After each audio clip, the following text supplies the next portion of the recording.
The beach is a good place to because you can really see.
love this place. Charm, built-in bookcases, a fireplace in every corner. All due respect, Williamsburg could never. But it's what's happening at my back window across the alley that is of my particular interest. I don't think Malcolm knew about the view when he recommended this flat. Technical term for him is party monster. And who is that? Is she his girlfriend? What kind of woman? No. No. I'm not interested. No people. Not interested. As a man named Moody used to say, not my circus, not my monkeys. I don't want to know.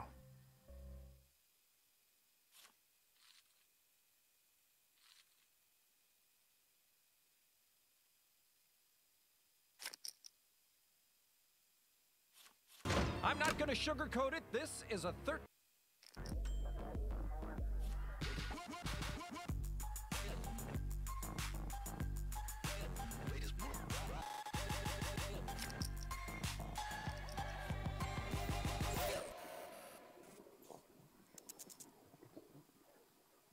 JR, the only way my dad manipulates reality is with vodka and Korean boner pills. I'm sure you're just misremembering the name of the movie. No one has seen Rand for days. He could be passed out in his office, or it could be much worse. Oh, Lord! He's gone AWOL in the damn head. Okay, this is more Howard Hughes than I would have thought. What's Project Reboot? And where the hell is my dad? I feared this day would come. It all began years ago. Also, do you want like a t-shirt or like a large towel? It all began years ago in college. At Harvard. Tap, tap. We get it! You went to Harvard! I arrived with big dreams, and your dad arrived with an attitude problem. Hey, nice wardrobe, Richie bitch. You really need 2 tuxedos? It's called class. Something you both lack and look like you will be frequently skipping. He hated me because I was a man of means, and I hated him because he was an abrasive asshole. Oh! I told you this beer is for the Harvard Lampoon. They control comedy for some reason. So buy more with Daddy's credit card. I'm trying to build a perv bot to spy on that sorority. I'm intrigued, but isn't that a little creepy? Oh yeah, majorly. But in the late 70s, this is considered lightheartedly comedic. I heard the word beer in there! That makes me think there's beer in there! Shit, you're in. Stall him. Doug, wow, you're looking fit these days. You been pumping iron?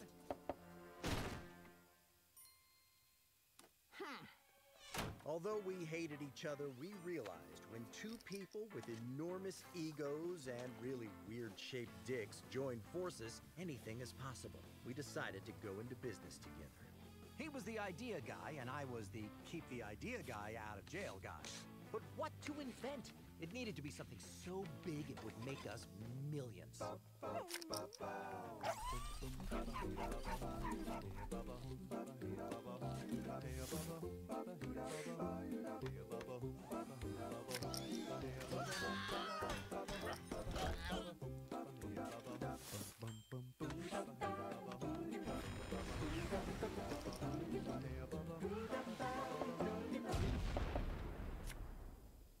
I'm calling this a success. It buried itself. Finally, we came up with something that would put us on the map forever. You've actually done it. A time machine. Want to explain how it works? Nope. Good enough for me. Let's fire this bad boy up! Throw on this tinfoil hat to be safe. Seriously? Tinfoil? The chrono-resistant properties of aluminum allow it to preserve the freshness of casseroles and space-time. But sure, keep it off if you want to risk permanent timeline alterations. All right, here we go. 3, 2, 1.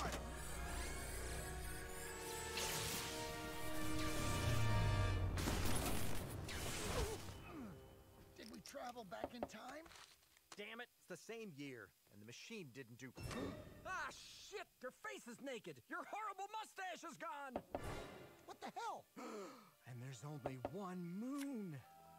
Wait, what the fuck? One moon? Oh yeah, minor thing. There used to be 2 moons. Surfing was way more fun in the old timeline. Menstrual cycles were hell, though. Don't you see what this means? Project Reboot worked! Not as a time machine, but it worked! The machine created random changes to the present by altering small events in the past. Now we're in Timeline B, where I have no mustache. There's only one moon, and the Berenstein Bears are spelled Berenstain Bears. Look, Christian Bears aside, is this gonna make us any money? You're worried about money? This machine alters reality itself. If we could perfect it, we could become gods, and no one could stop us.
Kill us, do it quick. I want to spend as little of my life in this building as possible. Your machine is tampering with unholy godlike forces not meant for man.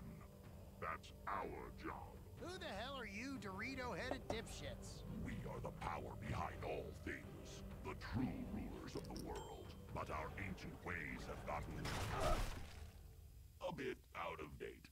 We need help modernizing. Wait, you want to give us a job? Your innovation and daring have impressed us. We ask only that you dismantle Project Reboot. In exchange, we will hire you to create a shadow company using your technological wizardry.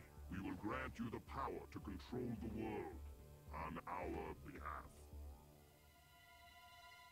That was to be the end of the machine, but Rand had other plans.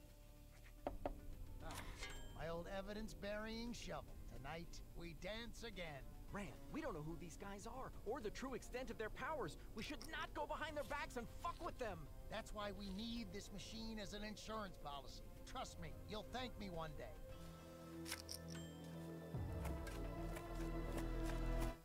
And finally, the rich white underdogs became the rich white ruling class.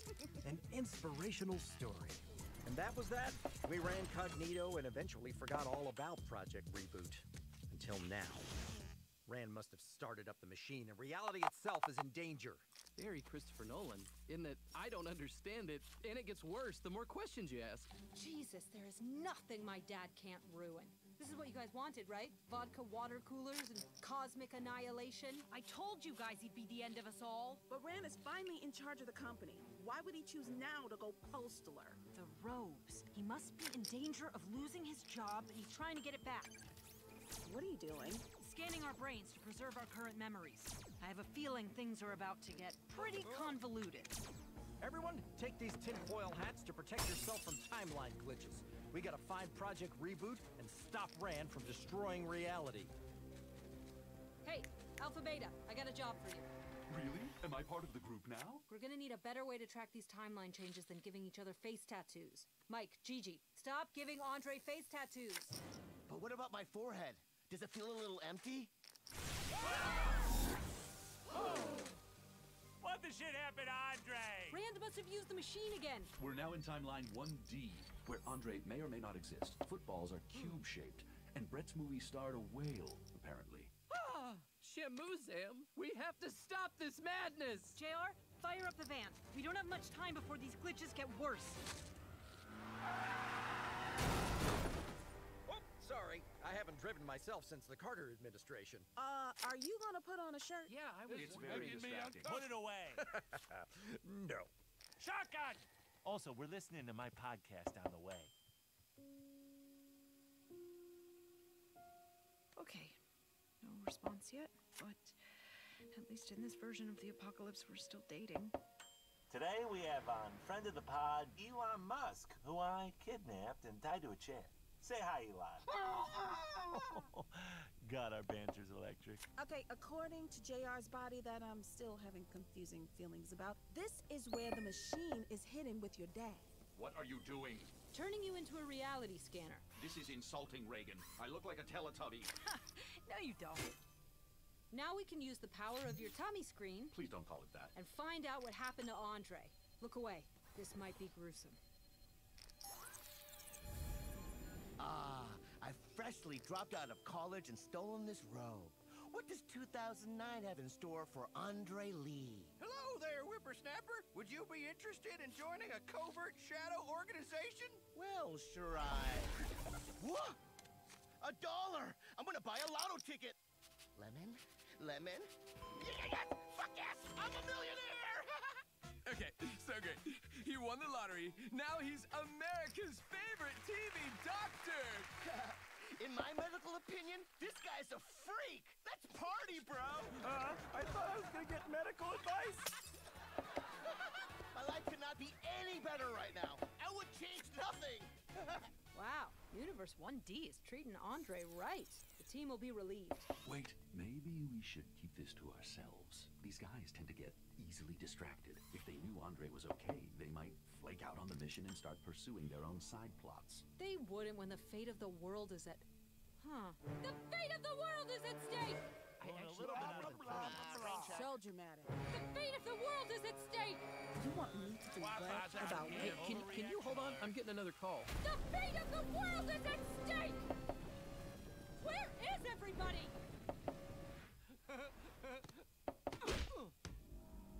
What's going on back there? How bad is it? On a scale from Inception to Interstellar to... Tenet. Well, actually, he's... Oh, my God, no! Andre is dickless! What? Yeah, in this reality, he got his dick stuck in a pretzel maker, just wetzeled the thing into a knot, and he became a Scientologist. That's disgusting. The thing about his dick, too. Are you sure? Let me see that thing. Guys, we have to focus on the mission. For Andre's dick. For Andre's dick. Anomaly incoming! Brace yourselves! Mr. Gorbachev, tear down that wall. Oh, God! President Reagan is dead! Well, I guess if no one's gonna tell me to tear this thing down, let's extend it? Breaking. The Soviet extension of the Berlin Wall has reached U.S. shores. Sorry, USASR shores. What the hell was that? And when did I start eating borscht chips? Welcome to Earth 1E. In this timeline, Russia won the Cold War. Also, Paul Giamatti is a sex symbol for some reason. This is an outrage! Those Ruskies will never take me alive! Suicide pact! Who's here? It's not worth it! No! So we're owned by Russia now. How dystopian could these timeline glitches get?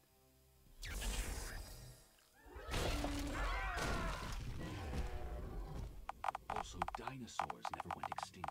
God damn it, Rand! Shamu's Hamscosaurus Dinosaur Stalin Whale Genie. Ridiculous. The gang's favorite movie, it's Shazam, starring Sinbad. Kazam! Fuck! There.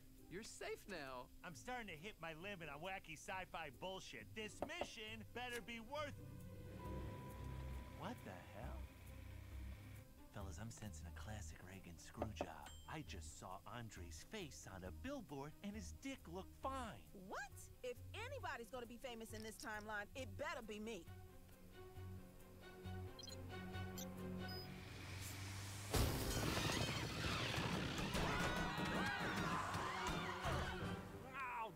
I knew we should have taken the UFO. We have a UFO? Yeah, but it's always crashing. Cheap-ass Roswell labor. Brett, when this is all over, you can fly the UFO, okay? I'll fix the flat.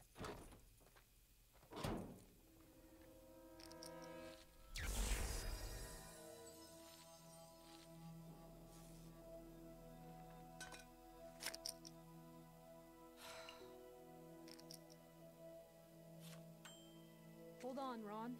I'll fix this reality. Just don't go anywhere. He's a fucking millionaire? Oh, shit. No! I didn't want to show them, Reagan. Glenn keeps fiddling with my tubby antenna. You weren't gonna tell us that Andre is a millionaire? And he got a horse penis transplant and his dick is better than ever? Maybe Rand's changes are actually good for the world. I wanna know what Universe 1G has in store for Gigi. Guys, let's all calm down. It's what Shazam would want. I lied to you because I knew that you would get distracted by your own interests and bail on me again. You think I forgot what happened when my dad took over? What's going on back there? Well, I want to see my alternate timeline. Come here, you glorified Etch-a-Sketch. Mike, I never thought it would happen, but you did it. You're pregnant. Sweet shiitake. I have spores. I'm gonna be a mother. Give me that. We award the Medal of Honor for blowing up the most stuff to a man who looks very normal, Glenn Dolphin. Give me some sugar, Dolores. You mean there's a timeline where I didn't get the dolphin surgery and Dolores never left me? God damn, I missed my fingers. You know how hard it is to jack off with these fish webs? Gigi, please don't. Just a normal day as Queen of the fucking Illuminati, Lin-Manuel. Start rapping about how much you suck. Yes, Queen. Yo. Gonna flip the script. I look dumb in those photos where I'm biting my lip. I am nothing. My God, in this timeline, none of us work for Cognito, and every one of us lived our goddamn dream lives. Don't you understand? Those are just temporary false realities. We have to get back to the real one. Oh, I get it. You just want to keep the timeline from changing because you finally found a boyfriend. What? No. Well, maybe some of us are sick of our realities, and we'd like better ones. All I know is I'm ready for the joys of motherhood. Mike out! I hereby honorably discharge myself. Wait, Gigi. Look, this is something I've wanted my whole life, Reagan. I have to take this chance. Gigi's Louboutin has a home in Lin-Manuel's ass. Now wait a goddamn second. You're telling me everyone on the team got positive timelines except us? What in the reverse white privilege shit is that? JR, in front of you! Look out!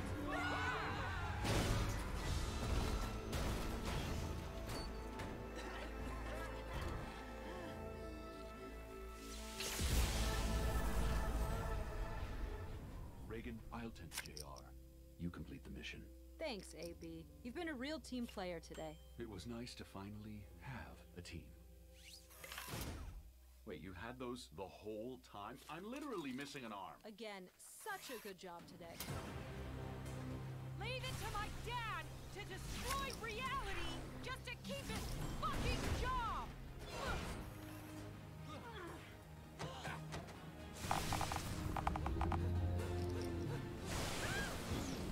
This is crazy. It's like we're walking through some kind of blizzard. A reality blizzard. Note to self, pitch show called Reality Blizzard to Amazon. Nolan can co-EP, but not showrun. He'll be too controlling. Brett, focus. Now is not the time to coin new sci-fi shit. The time anomalies are reaching their maximum implausibility limit factor. You have to hurry. The final showdown, us versus your dad. You think he's just got it booby-trapped? What's wrong? Thanks for sticking by me when no one else did. A good leader wouldn't drag their best friend into their dad's bullshit. I don't know if we'll ever get back to our realities, but I've seen yours, and it looks good. If I succeed, I'll see you again. But if not, good luck, Brett. But...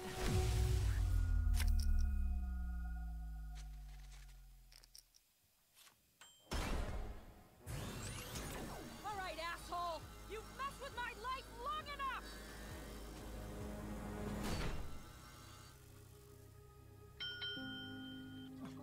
No, that's not it. I want to just... This thing just... Dad? What? Dad, are all these bottles half full of whiskey or pee? Oh, I lost track days ago. I thought that you were trying to get revenge on the robes for firing you. Why are you doing this? That's how many times. That's how many times I tried to get you both back, you and your mother, into the same timeline. But it never works, Reagan. No matter how many times I try, you both hate me. You did all this just to get us back? I had everything. I had my job. I had power. I know it's a fucking cliche, but it's true. You don't know what matters most until you lose it. Please, help me fix it.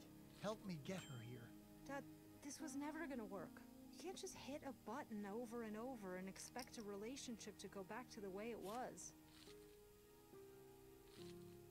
And I know that it is scary to give up control. You don't have to do it alone. Let's shut this thing down together. Guess our shit timeline's better than nothing. Let's pack it in, kiddo.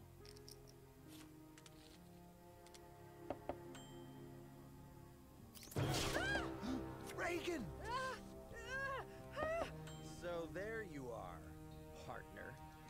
Look at you. You're enjoying this, aren't you? What? How do I look like I'm enjoying anything? You see these pea jars? All year you've put me through hell. And then you went and gave everyone else on the team their dream timeline after I propped your drunk ass up your whole career? Oh, please. Without me, you'd just be another rich brat working in the non-shadow government.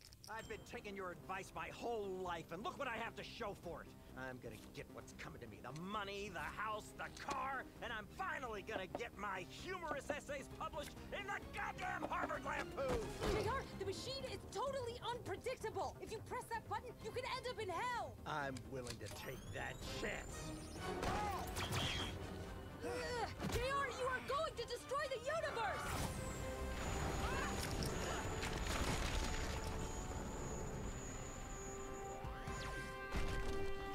No! I was finally gonna get an infinity pool! Wait, is that...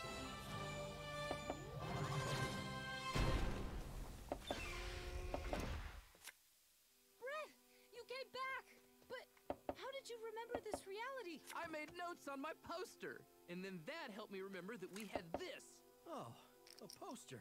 I tattooed my whole body with liquid tinfoil for nothing. Plus, we got to take the flying saucer. Wait, what do you mean, we? Guys? But why? We got to our alternate timelines, but the more your dad kept pressing that button, the more they all went to shit. Turns out I wasn't pregnant, I just had way too much Del Taco. I've been there. And I almost bent the knee to the goddamn Ruskies. I serve only you, President Putin. Wait a second. What the heck am I saying? Better dead than red. Thank you, convenient alien spaceship. And I got tired of having a horse penis. Okay, hear me out. What if I surgically gave you a horse vagina? Where are you going, my wife, Scarlett Johansson? I had to run the Illuminati's Disney Channel division, Reagan. Doc McStuffins? More like Doc McStuff with satanic messages. You're watching the Disney Channel. And I was the world's preeminent puppeteer. But that world is so catty. Your stitching is... fine. You said something nice, but it felt mean. So we rebooted our memories, and now we're here. Glad to have you back, guys.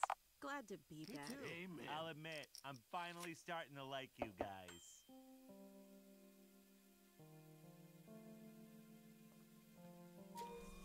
Alpha Beta's memory drive should let us restore the timeline to exactly where it was when I originally reprogrammed him. Wait! I want to remember what having a jaw feels like. Okay, now. Yes! Wait, to when you reprogrammed him? So that means... Yes! Great. Well, now my back tattoo makes no sense! Hey, where are you taking us? And what does this mean for my internship? You're both going in front of the robes for sentencing. I better not wind up sharing a cell with that asshole again. College was enough. Dad, maybe going to Shadow Prison X is the best way to protect you from yourself. I spent my whole life thinking you were a hero or a villain, but you're not. You're just... My dad. The screw-up. Well, I think interventions are bullshit. But in this case, you might be right. I might be what now? You're right, okay? I'm sorry for everything, kiddo. When you run Cognito, just do things better than I did.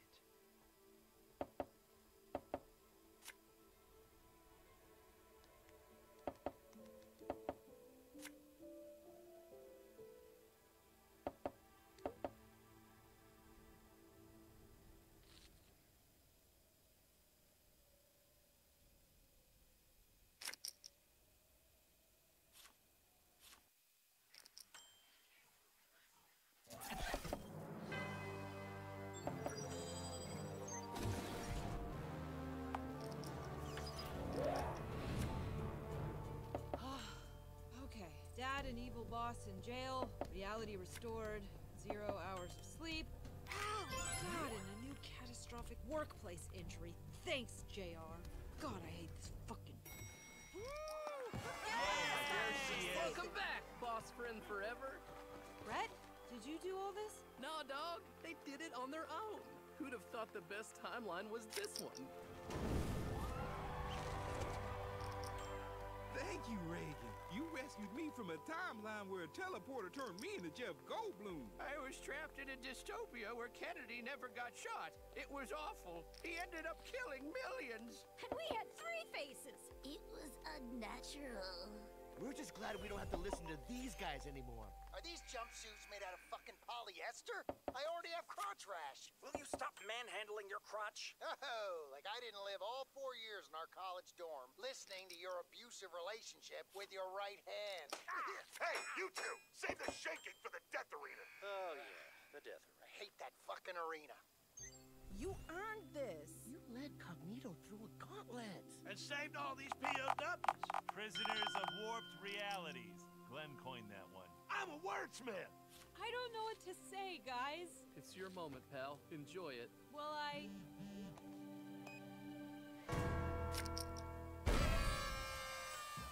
Time for our first totally normal day with 0 crazy personal drama. See? She's so relaxed, she's completely frozen. Right, Reagan? Right? Right? Reagan? Reagan? Yeah! Ah, I love how weird she is.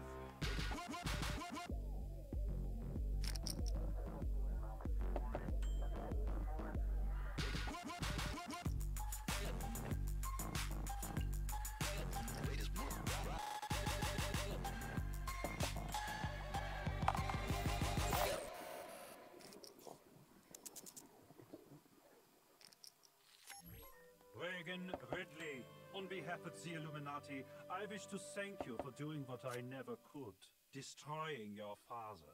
thank you, but he destroyed himself. Although, he did team up with Whiskey. Please accept this as a small, humble token of our thanks. Wow! I don't hate this. I talked to God and he's gonna send you to VIP heaven. You're not going to shitty heaven with the regular people. You saved the world for real, Ninja. I've seen enough anime to know which holes these go in. They expect great things, Reagan. Whoa, the entire global conspiracy just got behind you. The weight of the world is on your shoulders. Well, finally a reason for you to have shitty posture. Guys, I appreciate all of this, but right now we still have a cover-up to focus on. There's still some leftover anomalies that need to be contained. The damage to our timeline has caused a number of minor inconsistencies, plot holes, if you will. Oh, of course! Like how some celebrities are reptoids and others are randomly Illuminati. It's like Illuminati stuff came later. Or like how I used to say I wasn't an alien, and then you guys found out my species arrived on an asteroid. Exactly. These plot holes were all caused by the machine. Very satisfying. Future stuff, too. But the major anomalies are still causing chaos. Like, here, a warehouse full of Berenstain Bears books where their names are spelled wrong. Also, their genitals are showing. Papa Bear is packing. I calculate that we have 6 hours before the changes become permanent. We need to isolate and contain every plot hole from this past season. Of summer. The season of summer. Hey, Brett, sidebar? We need to talk. Dang, that always means breakups or cancer. Maybe it's just cancer. I need some time to figure this out. Do you think you could run things for the day? Me? In charge of a whole workforce like Santa? Come on, you're not the same Brett you were when you started here. You can handle this. Just remember, being a boss means making tough decisions. Sometimes you have to kill your babies. I resent that! It's a figure of speech. Fucking Steve. Brett is in charge for the day, and I want you to give him the same respect that you've given me starting roughly this morning. All right, team. Let's get out there and... Hey, where's everybody going? This just turned into a snow day. And except for the 0% body fat, you're a big softie. Oh yeah? Would a big softie vaporize his favorite movie anomaly? Damn! All right. Shooting! That's right. There's a new sheriff in town. Sheriff Boss. I'm sticking around to see how dumb this gets. All right, listen up. Confiscate the presidential portraits of Dennis Rodman, sandblast the Pepsi logo off the moon, and figure out how many Oscars Meryl Streep is supposed to have. 3 sounds kind of low. Yes, sir. Right away, sir. Man, leadership is easy. You just yell the things you want and they happen. Massive anomaly detected right here in D.C. Brett's get dangerous. All together now. No, not chance. doing that. Come on, guys. Oh, yeah. Brett's get dangerous. That's better.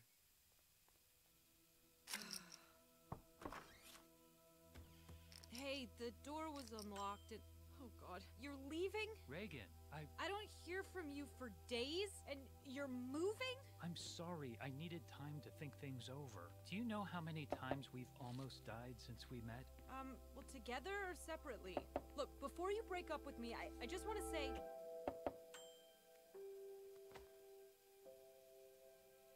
I love you. I love you, too. Wait, what? What the hell? Are you not breaking up with me? No, are you kidding? You're the only thing that matters to me, which is why I made all of this. A scrapbook? Appleton, Wisconsin? What's in Appleton? Just a small town where nobody knows us. The perfect place for perfect memories. Passports? You made us new identities? And deep-faked photos of us? We never did this stuff. And if we don't leave the shadow world, we might never get a chance to. I've been thinking about it and thinking about it, and this job is dangerous, Reagan, and the thought of you getting...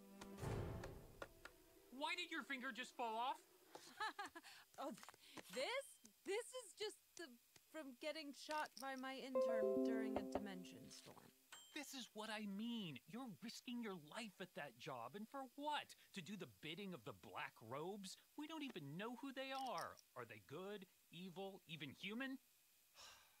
The night we met, I wanted to escape this job, but then I met you, and you were worth sticking around for. Now, there's a chance for us to have both. My last memory eraser. 2 charges. We could start a new life before it's too late. If we remember classified intel, they'll come for us, but this way, we'll be free. In Appleton, huh? Low crime, good schools, 2 rocking chairs on the porch for when we grow old. Hopefully, together. Yeah, knowing us, we'd probably end up taking over the town like dictators. You can't fix the world. Something will always fuck it up again. But we could start our own world together. I know it's a big decision, but just think about it. Okay, I'll think about it. All right, we recanceled Kevin Spacey, replaced the signs that said Pizza Hutch, and forced Richard Nixon back into his grave. I don't want to talk about it.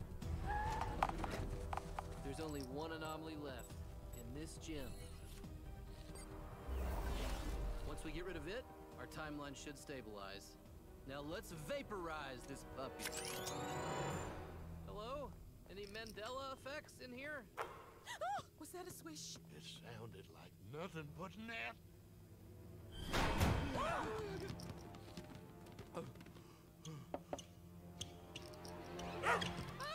Air Bud? From Disney's Air Bud? My first on-screen role model. He must have been left here from a timeline where Air Bud was a documentary. I guess there's nothing in the rules of physics that says a dog can't glitch through time and play basketball. Great, let's vaporize this puppy. What? No! Oh, but you literally said. That's when I thought it was a bad anomaly. Look at this good boy. His hair swoops just like mine. Brett, if I've learned anything from Air Bud, Air Bud 2 Golden Receiver, Air Bud 3 World Pup, Air Bud 4 7th Inning Fetch, Air Bud Spikes Back, and the Air Snow, Space, Santa, Spooky, Treasure, and Super Buddy spin-offs, it's that the world doesn't need a fucking basketball-playing dog! But I love him. No biggie, just making the biggest decision of my life, and I can't even hold on to a portable charger. Reagan, I really need your advice on... Oh, leaving again? Statler kind of asked me to run away with him, like forever. Brett, what if you being in charge was more of a permanent thing? Forever? But Reagan, you're my best friend, and...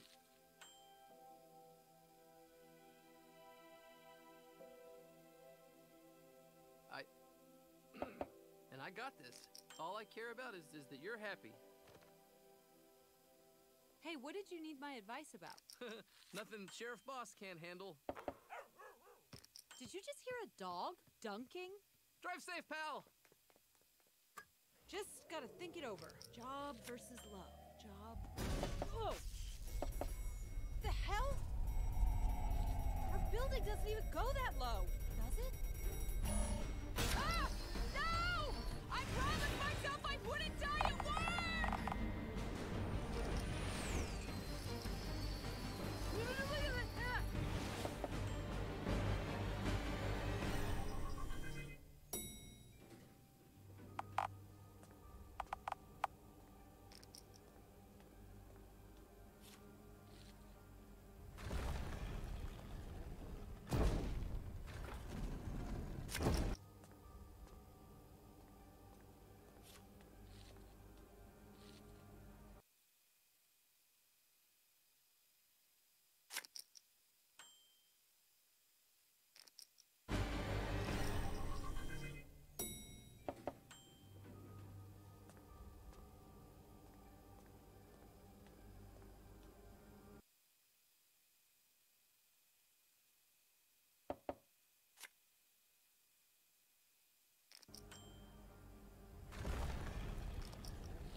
It's you!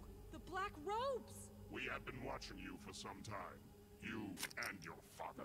He hid the most dangerous weapon in the universe right under our noses. Project Reboot. More like Project Fuck Up 100,000 years of planning. Yeah, Agreed. that's right. Fucking guy. We wanted to thank you for saving reality.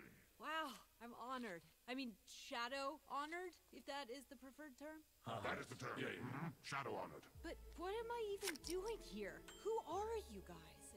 In all these years, you've never shown me anything.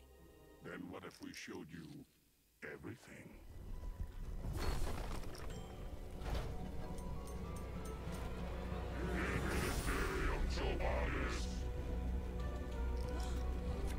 You guys aren't gonna sacrifice me to a Cthulhu, right? Oh, hell no. That guy's fucking nuts. Who's ready to pet our new office dog? His name is, Regular Bud. You brought the anomaly back here? Hey! That thing cannot remain in our timeline. In less than 4 hours, our universe will conform to a reality where dogs rule at basketball. So, that doesn't sound so bad. Once dogs dominate the NBA, they'll evolve thumbs. Then they'll learn to work doorknobs, which leads to political power, their own military, a full-on planet of the dogs. Sweet dolphin Jesus. You have to kill this dog to save our universe. No, no! There must be a solution. What would Reagan do? Put me in charge. So what would Brett do? Here it comes. Got it. I'll prove we don't have to worry about dogs dominating humans on or off the court by beating Air Bud in a game of one-on-one. Yes, this has wildly exceeded my expectations of stupidity. Our story begins at the dawn of history. The birth of the very first society begat the need for the very first secret society. A fraction of early humans were born smarter than their fellow cavemen. The intelligent ones realized that without intervention, their species would never survive. But they were mocked for their enlightenment.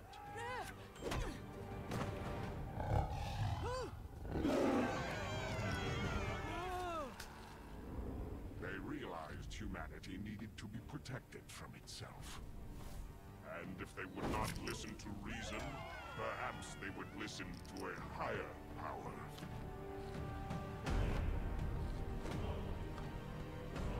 And thus, the Order of the Black Robes was born.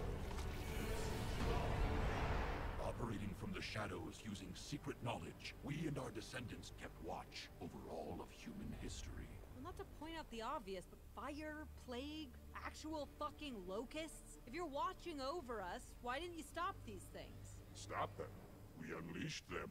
When humanity was about to overpopulate, we released the Black Plague.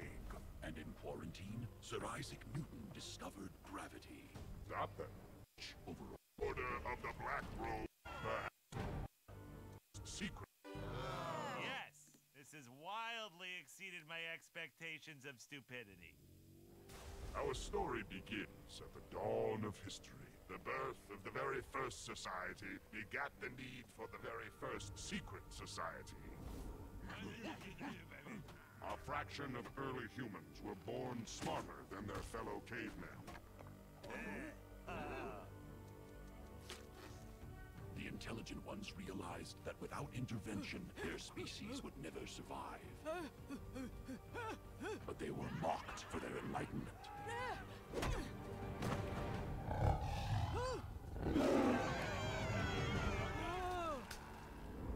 They realized humanity needed to be protected from itself. And if they would not listen to reason, perhaps they would listen to a higher power.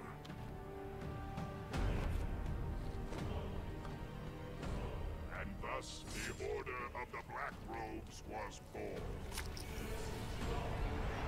Operating from the shadows using secret knowledge, we and our descendants kept watch over all of human history. Well, not to point out the obvious, but fire, plague, actual fucking locusts? If you're watching over us, why didn't you stop these things? Stop them.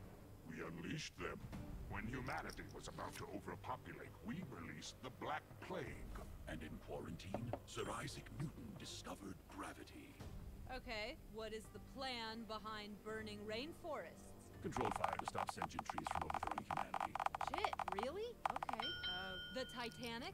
Atlantean invasion fleet. Huh, no kidding. What appears on the surface to be chaos is actually a complex system serving a greater good. Humanity is like your team. You've seen what happens when you don't save them from themselves. They're not that helpless. I put Brett in charge this morning, and I'm sure that there are zero hijinks happening right now. 2.5 feet and 14.5 sequels. He dribbles with his paws and his mouth. It's Yeah, mankind is doomed. If the dog wins, he dies. But this little idiot does not want that, does he? Throw the game, please. Please, the stakes are so high.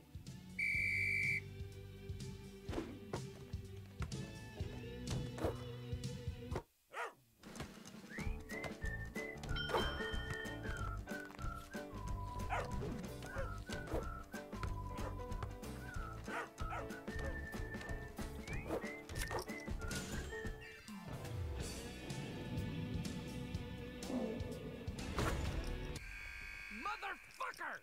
No, Airbud. You just signed your own death warrant. Stop licking me. It's time to say goodbye, Brett. No, there's got to be another way. What about chess? I could beat a dog in chess. Probably. Leadership means killing things whenever people tell you to. No questions asked. Vaporize that dog or humanity falls.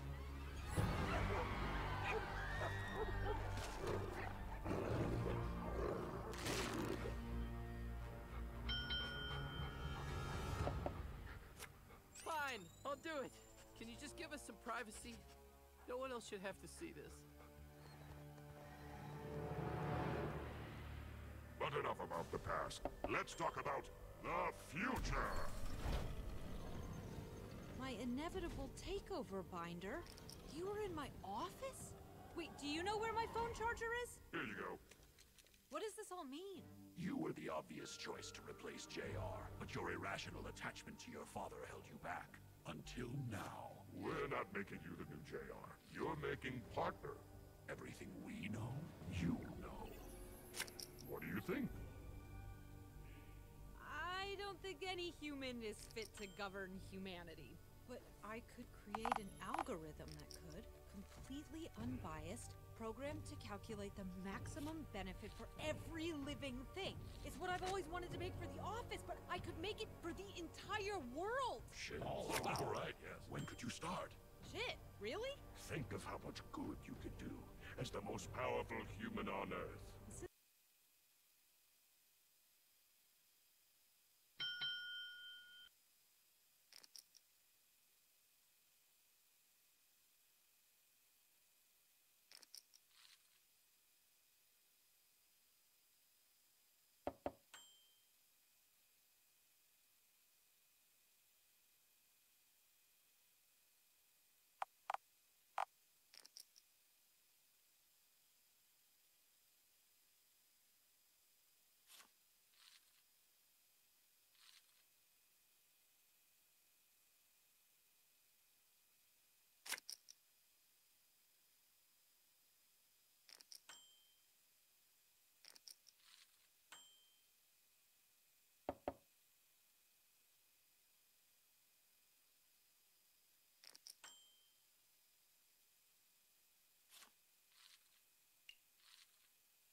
Since you mention it, are you guys human? How's about a little peek under that robe? Yeah. I was joking! As the most powerful... Every... Rational attachment to your father held you back.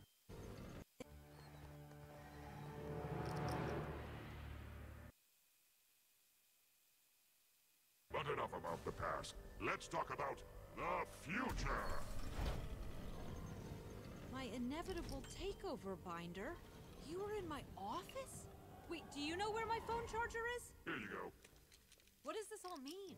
You were the obvious choice to replace JR, but your irrational attachment to your father held you back. Until now. We're not making you the new JR. You're making partner. Everything we know, you know.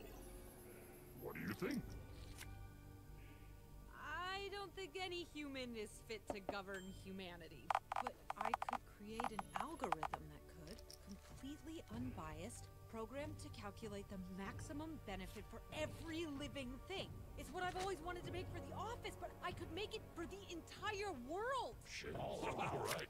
When could you start? Shit, really? Think of how much good you could do as the most powerful human on Earth. Since you mention it, are you guys human? How's about a little peek under that robe? Yeah. I was joking!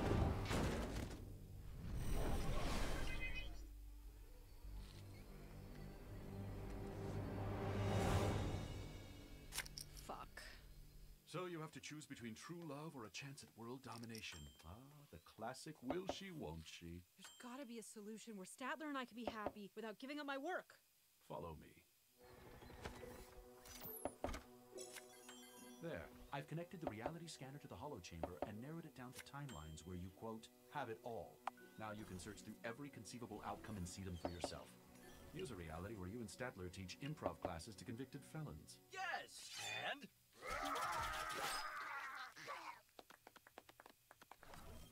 Alpha Beta, this is so ungenocidal of you. Maybe this room makes me sentimental. It's where I first learned empathy from your mother's touch. Aw, and ew. Huh. Whoa, weird. A reality where we work together. I'm busy. Ron, don't you have a monkey to lobotomize? Uh-oh. No one understands you. They just see you as a friendly doofus that nobody's gonna miss. You know, people think that hugs and smiles are all you have to offer, but you gotta follow your heart and do things your way. That's why I'm letting you out into a field and freeing you. Here's a gun to protect yourself with. I feel confident about this plan. Just stay away from doorknobs, and the dogpocalypse should be fine. It's over, Brett! We knew you didn't have what it takes to do this job! It's your character arc, Brett. According to Save the Cat, your growth can only happen if you murder a dog. If you want to destroy Air Bud, you'll have to go through me. Maybe a boss with a big heart is what this place needs to stop being such a fucking nightmare. Ow! I recognize your dominance. But, But I just wanted to be slapped. Sorry, Brett. It was easier taking orders from Reagan because she was, kind of a dick. That's the exact word I was thinking. Well, I'm in charge now, and I make the rules. Wait, the rules? I just got an idea. Okay, I just need to find one reality where everything works out. This is nice. What? Wait! No. Maybe this one?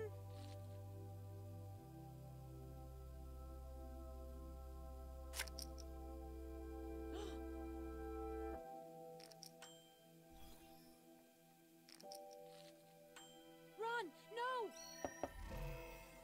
No, bad. Bad. Very bad.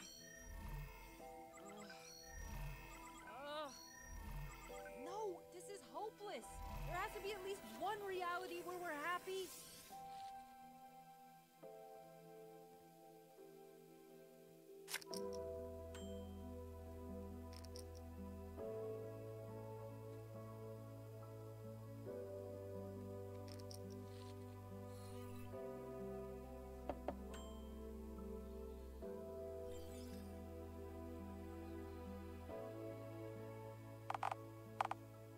This is it. This is the solution. I figured it out. Air Bud is only a threat because there's nothing in the rulebook that says a dog can't play basketball. Until now. I'm changing the rules. They can't evolve if they can't have any hope of a career. Of course, just like 99% of college players. Lobby to ban dogs from professional sports. As long as you're holding the checkbook, I'll ban anyone from anything. It was a buzzer beater, but you squashed the dog uprising, Brett. I just wish our old coach could have seen us. Where is she anyway? Where's all your stuff? Who needs the baggage? Let's do this. Okay, on the count of 3. 1, 2, 3. Ha! Ah! God damn, that burns!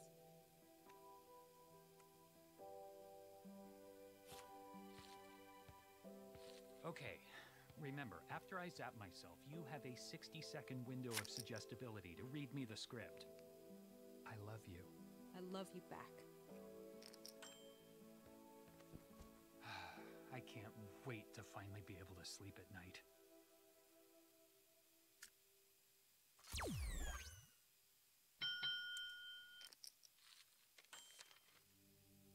Your name is Martin Higgins.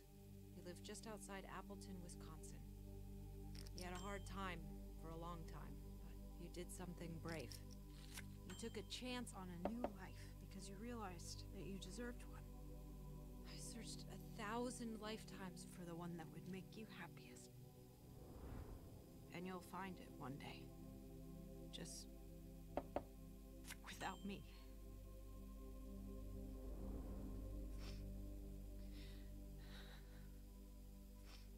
You're free now. Sorry that I couldn't be free with you. I'll miss you, Ron. But I know if it were possible, you'd miss me too.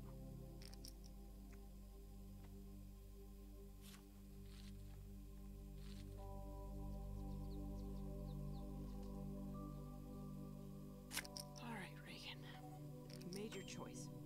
Because humanity needs someone to make the hard choices. And as long as the person you love is happy, maybe you can be happy later. Till then, you have a job to do.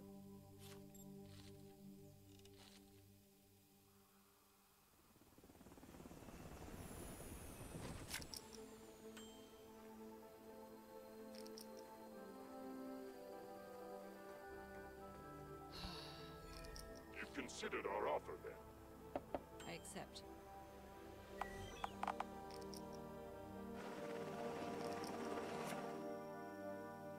Maybe you could be my new Reagan. How do you feel about growing out a messy ponytail? I love you, Brett. Platonically.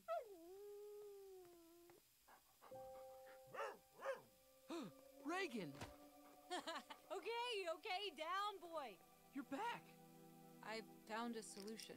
One where Statler doesn't have to live with the memory of our breakup. Oh, but you do. Yeah, I didn't want to forget. What's with that dog? Thought you were the office golden retriever. Long story, but I found a solution too. Brett! Is that dog growing thumbs?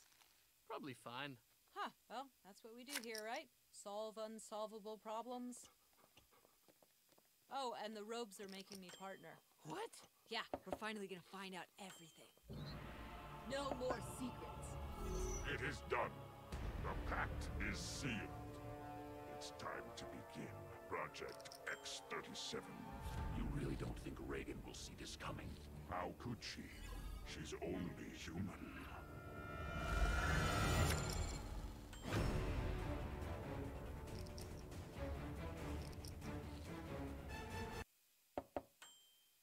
I'm not gonna sugarcoat it. This is a 13...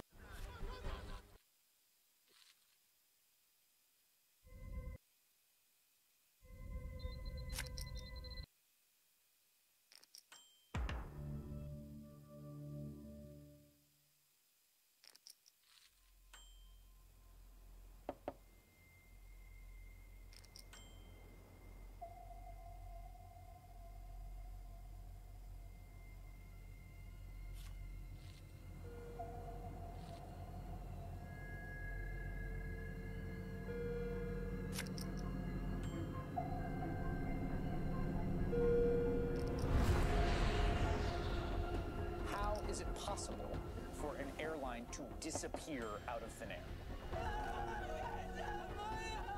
There's a million different theories that people could tell you about MH370, but one of them is right. Now, there's a theory going around on the internet. Hijacking, mechanical failure, a meteorite hitting it, pilot suicide, who knows? 239 innocent people. Someone knows. Someone definitely knows. So much about this flight simply doesn't add up. This very mysterious and very suspicious cargo could be at the heart of what happened to MH370. It appears to be part of the wing system called the flaperon. The first time I saw that, my honest feeling was, who planted there? Who brought the piece there? I've been accused of being a Russian spy, a Chinese spy. It is just patently ridiculous. We are equally puzzled as well. There is new information coming in that is reshaping the theories The search about what was in happened the to that wrong plane. area. We'll never have peace until we know where they are. They are lying from the beginning. They are lying to the whole world. It was a deliberate act. It's possible it was hijacked. We don't know.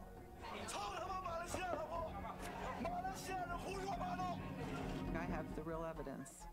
It's there, and you can't deny that. Planes go up, planes go down. What planes don't do is just vanish off the face of the earth.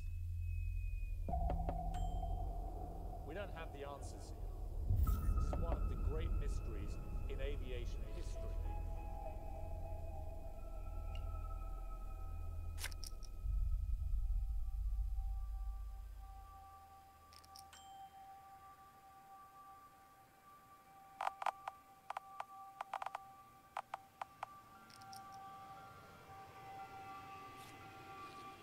MH370 is a mystery whose malevolence is still with us today. It's a snake that is still alive. As an aviation journalist, you know, this is like the bat signal shined on the clouds. It has its hooks in me. And I had to investigate.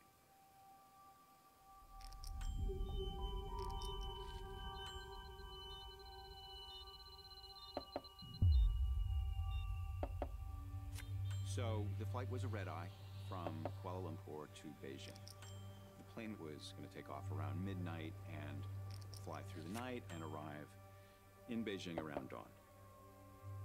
Everything was routine. There were 227 passengers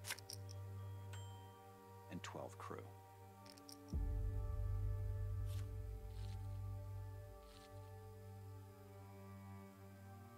My husband and I, Hazrin, were working for Malaysia Airlines as cabin crew.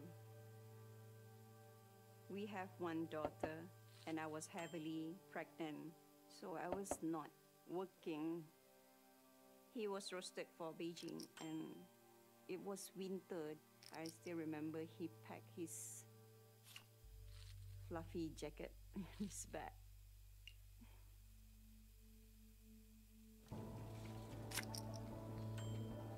My husband, Paul Weeks, and I lived in Australia with our 2 young sons. Paul was preparing to start a new job in China. He said to me, look, do you want me to go? Because Jack was young and so was Lincoln, and it was 28 days on, 14 days off. And I said to him, of course. Donc je vivais avec mes enfants depuis pratiquement 6 ans à Pékin.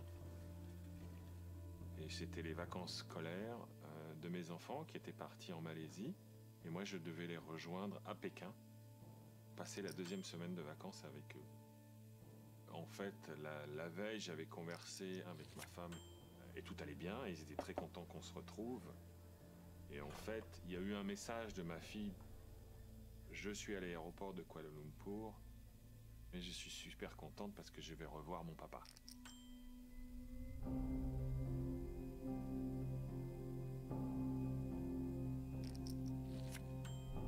His plane was called, and it was obviously very emotional. There was a lot of tears. The boys, blew kisses, said I love you, and he walked out that door. And that was like, it was yesterday. 370, 32 right of takeoff, nice.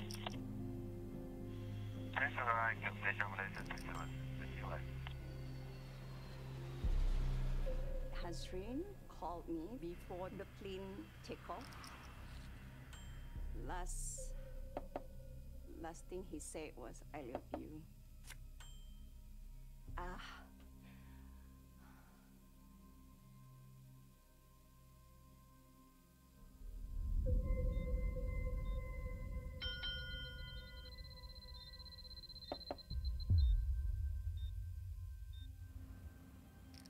So, 41 minutes past midnight, the plane takes off.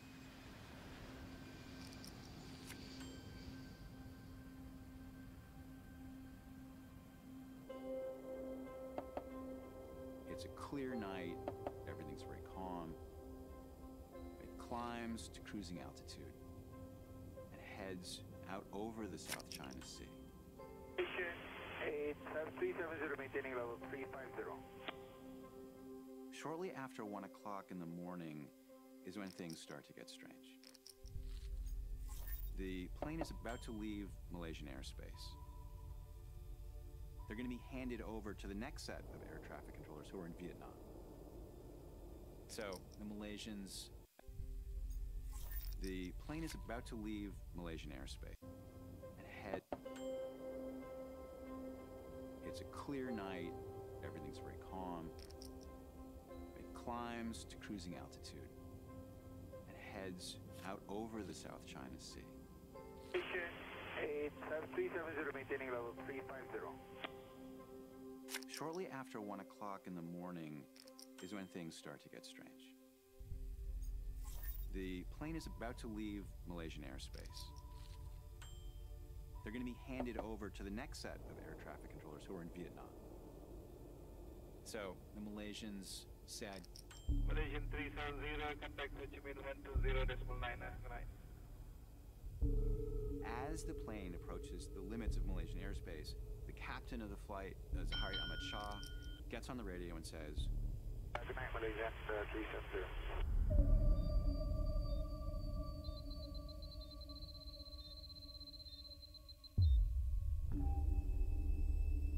And then 90 seconds later, the plane suddenly goes electronically dark. It vanishes from radar. That is basically where the mystery begins.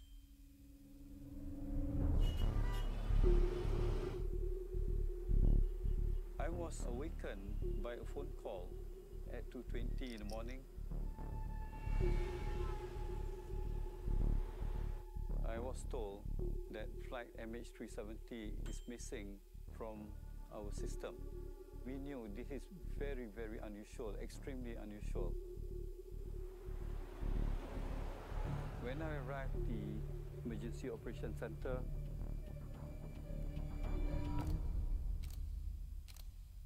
I felt numb and I was very nervous. We requested Thailand, Hong Kong, as well as in Vietnam to call and communicate with MH370. But they told us that there was no response at all. Between 4 o'clock in the morning until 6:30, we were virtually scrambling. We were calling everyone that we can get hold of, hoping that the aircraft could have landed somewhere in Vietnam or in Hong Kong or somewhere in China before it arrived Beijing.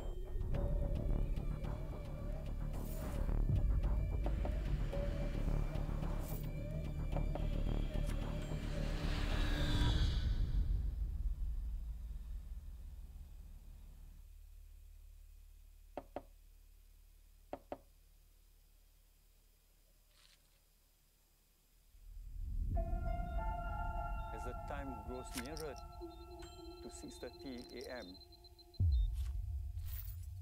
we knew there was something seriously wrong.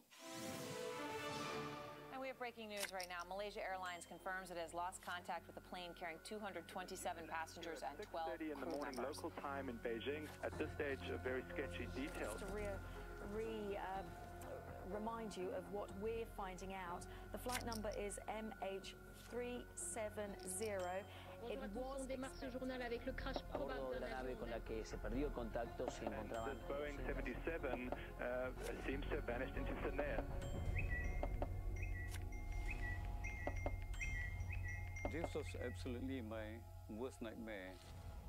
What do we tell the family members? What do we tell the media?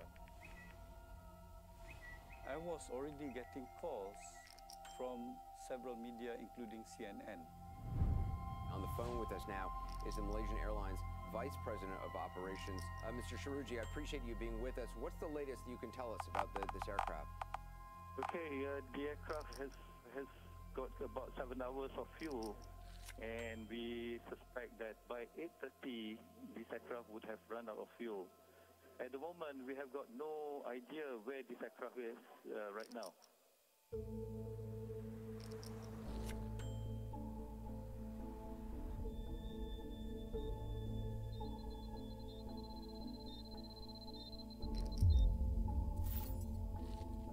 As senior officers, you are trained to expect the worst case scenario. You are trained to handle crisis management. But when it happens, it's different because you don't have a clue. You don't have a clue then. Where is the aircraft?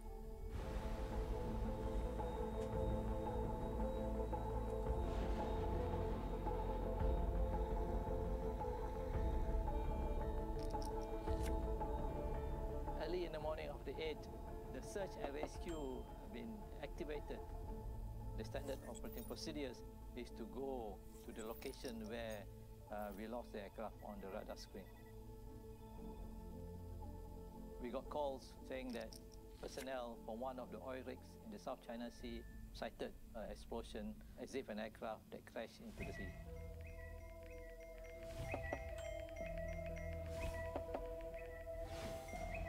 Right away, when the plane failed to appear, you got a huge amount of interest, social media activity, people posting about, what happened to this plane, where is it?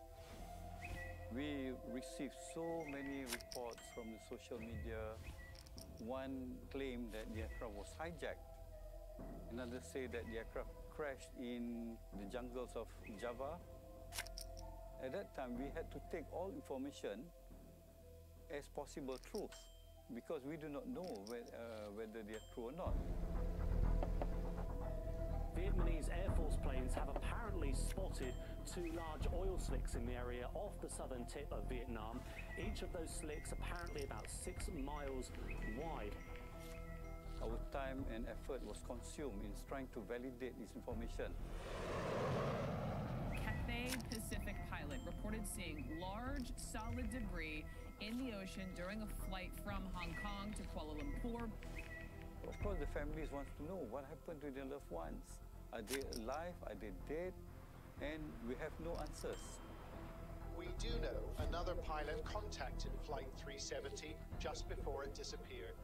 The captain of the overnight flight to Tokyo was positioned 30 minutes ahead, and he called them on the emergency frequency. He told Malaysian media, "There was a lot of interference, static, but I heard mumbling from the other end." He told Malaysian media, "There was a lot of interference, static, but I heard mumbling from the other end."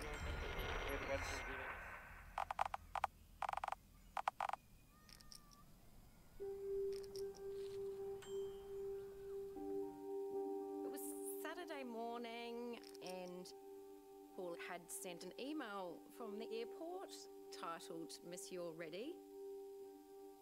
He finished his email with, "You and the boys are my world, and as soon as I land in Beijing on March 8th, I'll give you a call."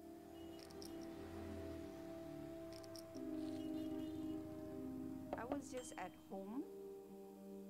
Everything was totally normal. Kuala Lumpur to Beijing is a daily departure, so Hazrin worked the flight many times. It was a routine for us to send each other a text message when the plane landed. We've been doing that throughout our flying career. I was in the kitchen and then I got a call and it was a lady asking for Paul. And I said, oh no, look, sorry, he's on a plane. I said, where are you from? And she said, I'm a reporter from the New Zealand Herald. J'étais dans l'avion et moi je devais rejoindre mes enfants. J'arrive à 4 heures de l'après-midi à Pékin. Et à ce moment-là, je sors de l'avion et là il y avait une hôtesse qui m'attendait de l'avion et qui me dit Monsieur, suivez-nous. Je ne sais pas du tout ce qui se passe. I woke up early morning. I look at my phone. When I don't receive the text from him, I say to myself, never mind, just go back to sleep. He will call or text later on, right? And I thought, what does she want with Paul? And she said, you haven't heard. And I said, heard what? And she said, there's been an incident with the plane.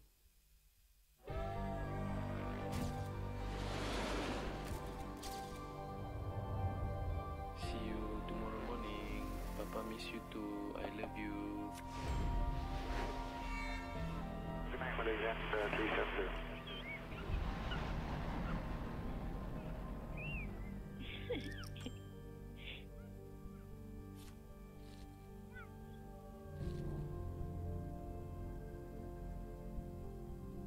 I dropped the phone and ran outside screaming. All I can remember was I was just crying. It's just so unimaginable.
becomes a reality to me.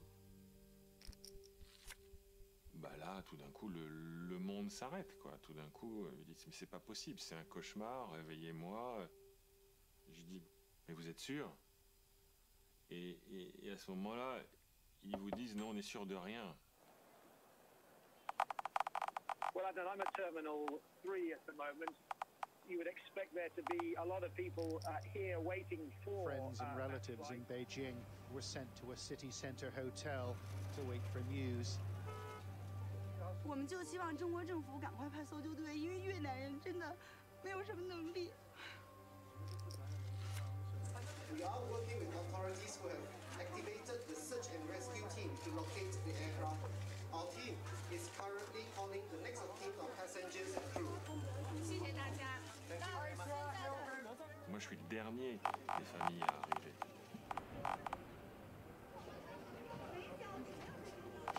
Vous sortez de la voiture et là, vous êtes assailli de journalistes. Assailli. Mais vraiment, il y avait un monde de dingue. Tout le monde vous prend en photo, tout le monde vous tend le micro. Et je me souviens, mes copains étaient obligés de pousser tout le monde pour arriver jusqu'à la salle.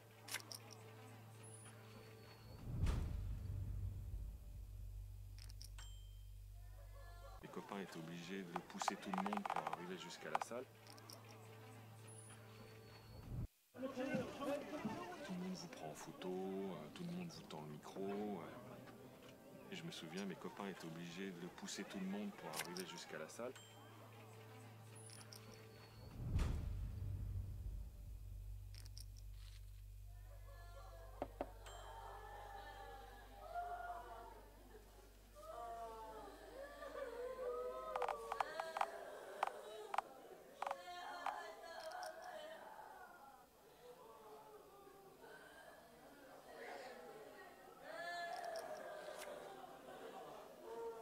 Et là, il y a quelqu'un de Malaysia Airlines qui vient vers moi. Et je dis, je fais quoi? Il dit, asseyez-vous là. Et je dis, on fait quoi? On attend. Et toutes les familles étaient là. Et c'était que des Chinois, en fait. Je pouvais même pas communiquer avec eux. Et c'est là où j'ai dit à mes copains, ramenez-moi chez moi, je reste pas là.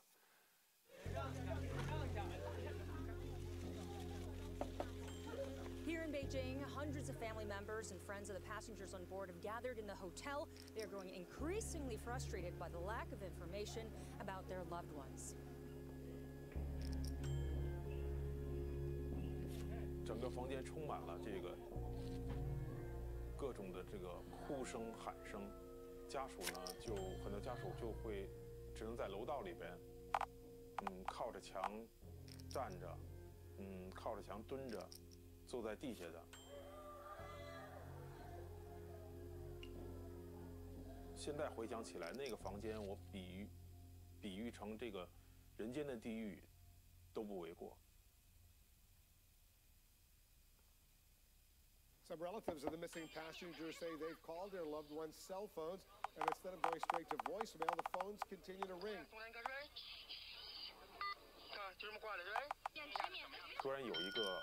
乘客的女儿，我们看到手机上显示着有电话呼入，显示的是他写的是爸爸。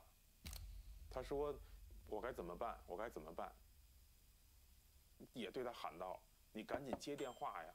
你赶紧接电话！”但很可惜，就在他要接电话的时候，这个呼入的来电就停止了。 有很多家属在给自己的亲人，就是飞机上的乘客在打电话。有很多的电话都是一种可以接通的回铃音。马航跟政府去追踪这个电话能够打通的这个。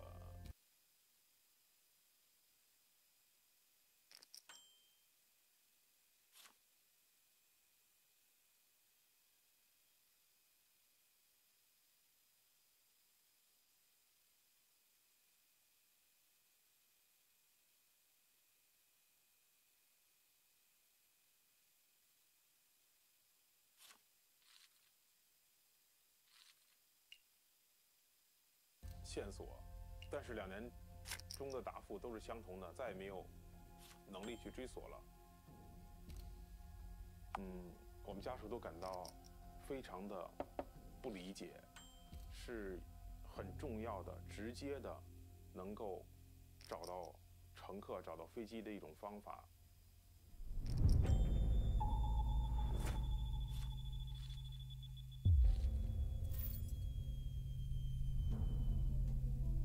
Sunrise in the waters south of Vietnam brought an all-out search for Malaysia Airlines Flight 370. If it's landed at an airport, we'd know it. It does not have enough fuel to be still in the air, so it sure doesn't look good. And we don't know anything. We're not even sure of where that plane is. There was a glimmer of hope today. The Vietnamese thought they'd spotted a life raft, but it turned out to be a cable reel. And investigators' best lead came to nothing. Residue from an oil slick was tested in the lab. They were looking for jet fuel. The oil came from a ship. We went there, there's nothing. There's nothing. It was very, very hard because things are not going as what we expected it to be. So do you have any comments on the status of MH370?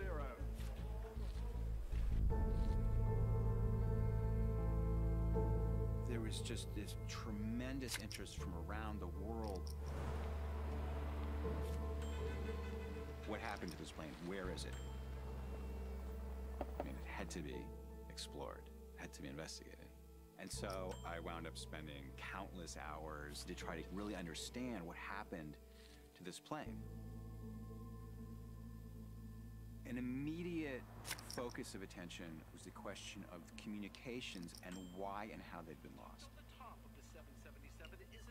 A modern commercial jetliner is in communication multiple ways with the outside world. All of them went dark at the same time. Why? The most obvious answer would be catastrophic failure. Like the plane blew up, it impacted the ocean, it suffered a fire so intense that it just destroyed all the equipment simultaneously before anyone could issue a mayday call. But the plane's debris was still not found underneath the spot where that disruption in communication occurred. If it wasn't catastrophic failure, what's option two? The only really obvious possibility is that somebody on board the plane deliberately turned off its electronic communication signals.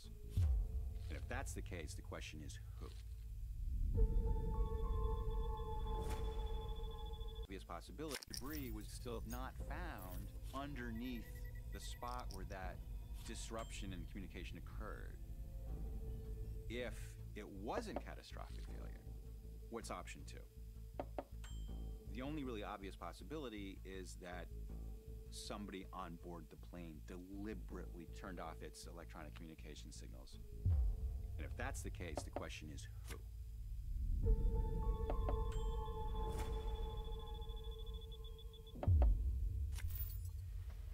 Extraordinary new twist in the disappearance of Malaysia Airlines Flight 370. Malaysian officials now say the plane was hundreds of miles off course and flying in the wrong direction when last tracked. Here are the latest developments. It apparently turned the opposite direction and flew to the Malacca Strait. The plane may have flown now for more than an hour after disappearing from radar. Something very unexpected had been spotted by military radar. That doesn't require any kind of signals from the plane. But the Malaysian military couldn't confirm 100% that this actually was MH370. Hey Chuck, good morning. We're now hearing from Reuters quoting a Malaysian military source saying that there is a possibility that this aircraft make a turn back, but we are not sure whether it is the same aircraft.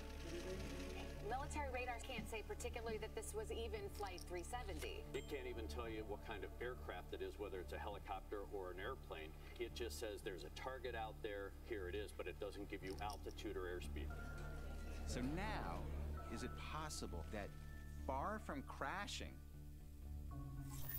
the plane disappeared from Malaysian civilian radar, reversed course back over peninsular Malaysia, is seen doing so by Malaysian military radar, flies to the end of the zone of military radar coverage, and vanished again. If that's true for MH370, why did he turn back?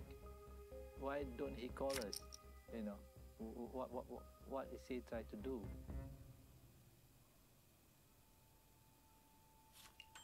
On avait une maison pas très loin de l'aéroport. Je savais plus quoi faire, quoi. Je savais plus quoi faire, donc j'ai mis la télé. Search and rescue teams from Vietnam, Malaysia and Singapore are conducting a major joint BBC et CNN qui passaient en boucle cette histoire-là. Donc je me suis mis devant la télé, puis je me suis dit, bah, il faut que j'appelle mon fils maintenant. Il était étudiant à l'époque en France. Et ça a été le moment le plus dur de ma vie.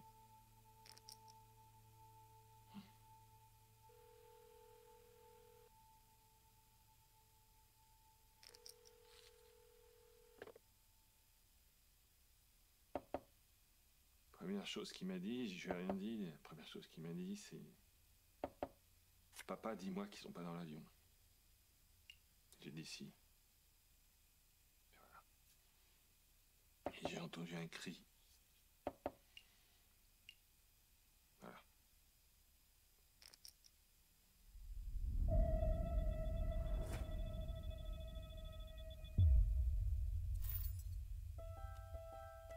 "72 hours after the disappearance of Flight 370, 40 ships and 34 aircraft have failed to find any sign of the jetliner."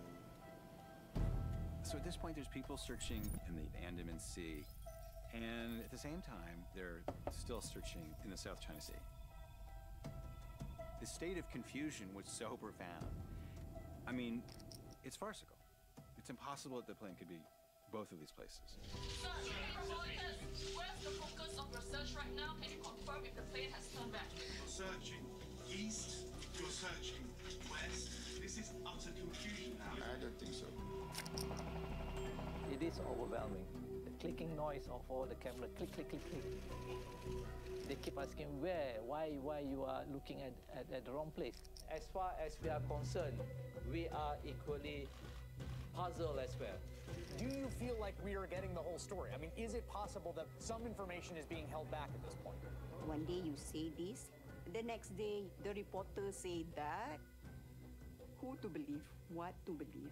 It's still very difficult to understand why they have withheld this information, given they would have seen it when it happened in real time. Donc là, tout de suite, la première réaction, c'est de dire, attends, ils se foutent de nous, ils se moquent de nous. Relatives threw water bottles at officials in frustration. They want some answers. Why are you stopping and speaking to the relatives? Excuse me, sir. Why are you stopping and speaking to the relatives? Why are you stopping us? For the families, it created so much confusion. Every day it just seemed like there was something different coming out. That's the torment. It's the not knowing is the most horrible part of it.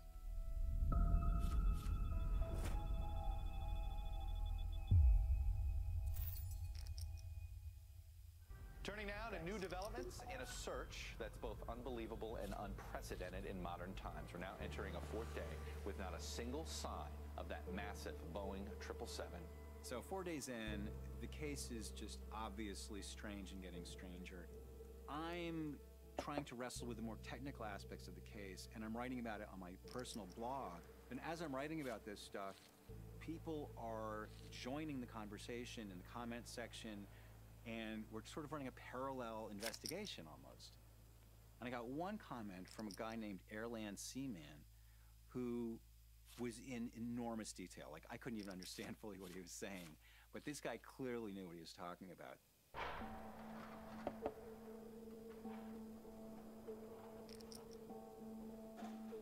I've been a pilot for over 50 years. My career was mainly involved with engineering and science. A number of us started communicating to see if we could come up with any kind of solid theory on where the airplane went. The group consisted of pilots, engineers, scientists, legal experts, mechanical engineers, electrical engineers, people very familiar with how the 777 flies and how the different systems work. I had never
ever experienced anything like this. Detail Suggested that we should call ourselves the independent group. Detail electrical engineers, people very familiar with how the 777 flies and how the different systems work. I had never experienced anything like this, where people were coming together spontaneously from all around the world. We're spending 12 hours a day or more digging up details, going back over everything again and again. We were suddenly working together as a tight-knit team. One of them suggested that we should call ourselves the independent group. We felt this was done by somebody who really knew what they were doing. So the spotlight turns more and more to the pilots. I write up my findings in a piece for Slate magazine called How to Disappear a Jetliner. Gets a lot of attention. And the next thing I know, I'm live on CNN. Jeff Wise, let me come to you first. I just read your piece before I came on air. Absolutely fascinating theory. Basically, what some pilots are talking about, I'm hearing, is the idea that perhaps the pilot or co-pilot of this plane took control of the cockpit. I mean, who knows what the motive is to do something like this? The point of the piece was just to say... We, the independent group, weren't making really at this point any kind of claims, but we were just trying to figure out what was known.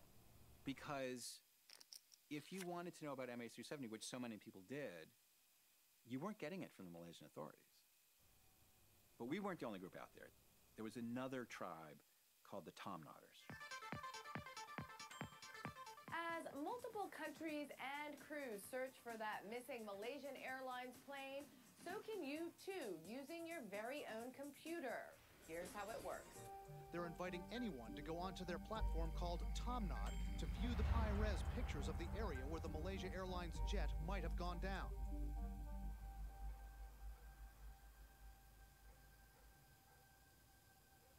The Air Force chief told us more time and help was needed to pinpoint the aircraft's location. Grieving family members long to know where Flight 370 went down. When I saw the anguish on the faces of these family members, I thought, I have to do something. It just tugged at my heartstrings. My hobby is photography, so I have an eye for detail. So I thought I could be a great person to help look for this airplane from the satellite images. As a Tom Nodder, the areas we were searching, we had no control over to pick.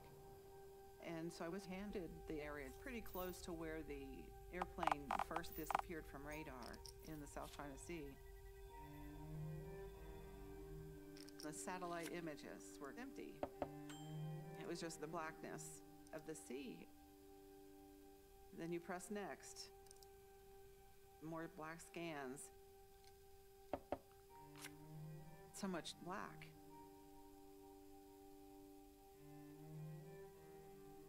And then finally, there's something white.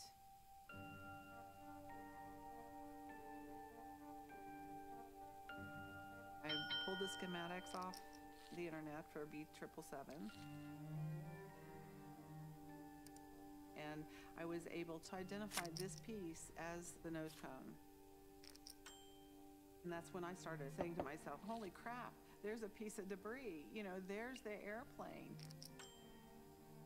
And then I started seeing more pieces. Something that looked like the fuselage. Something that looked like the tail. I got goosebumps. I literally cried because I knew someone had died there. Because I knew that that was a part of the plane. That meant they were no longer alive, and that wasn't the answer their family members were looking for.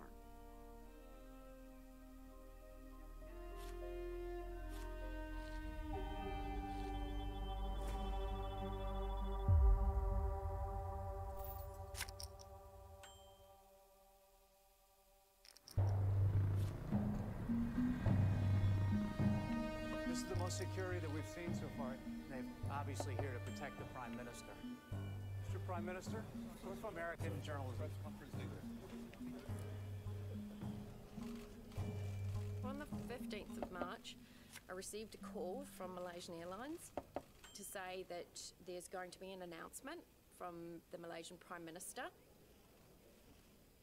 There's a moment of trepidation that, oh no, they've found them, and this is it. This is it. He is truly gone.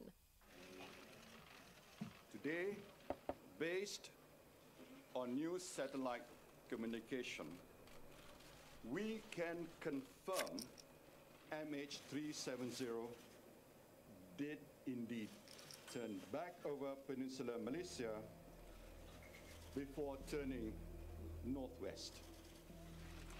I was like, what is going on? I was just in disbelief that they were telling us this. We are ending our operations in South China Sea and reassessing the redeployment of our assets. I knew that what I had in the South China Sea was the debris of MH370, and I was not going to just sit around and not be vocal about that. I already had notified Tomnod that this debris existed, but I never got an acknowledgement that I tagged debris. I mean, it was just like nothing ever happened. So I tweeted everybody I could tweet. I put it on Facebook. I emailed. I did everything I could to try and get someone's attention that the debris was off Vietnam in the South China Sea. It frustrated a lot of us Tomnodders. But then the next thing I heard was even more confusing. Based on this new data, we have determined that the plane's last communication with the satellite was in one of two possible corridors. So this is getting weirder and weirder by the day. So now, after the plane leaves the area of military radar, it turns out that a satellite communication service called Inmarsat had equipment aboard the plane that was communicating with a satellite that was located above the central Indian Ocean. There are stunning new developments in the disappearance of Malaysia Airlines Flight 370. There is new information coming in that is reshaping the theories. The search was in the wrong area. Where now? The aircraft could be anywhere in these two arcs. The covering are so vast, hundreds of thousands of square miles.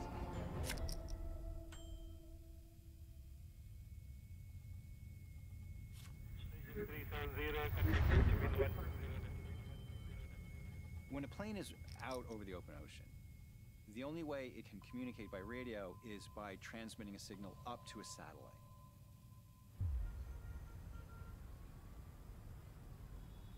So still no plane, but streams of data to sift through. Inmarsat are in the business of providing satellite communication for planes when they're beyond range of ground radar systems. What we found in the data were these 7 handshakes, or pings as they came to be known. Every hour, the Inmarsat system was checking that the satellite terminal on the aircraft was responding. So it would send a message basically saying, "Are you still there?" And the satellite terminal responded saying yes. And these pings continued, or these messages continued for up to 6 hours after last contact.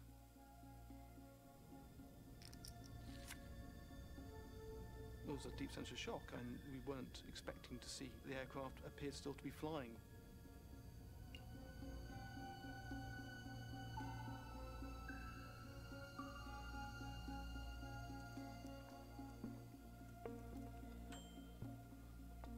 But there's nothing in the data itself to give any position information. There's no GPS coordinates, for example. All we know is how far the aircraft is away from the satellite. So we knew that we had additional work to determine whether the aircraft was travelling north or south for the last part of the flight. But we knew analysis was going to take time. So the mystery has only deepened. We know that the plane flew on for several hours.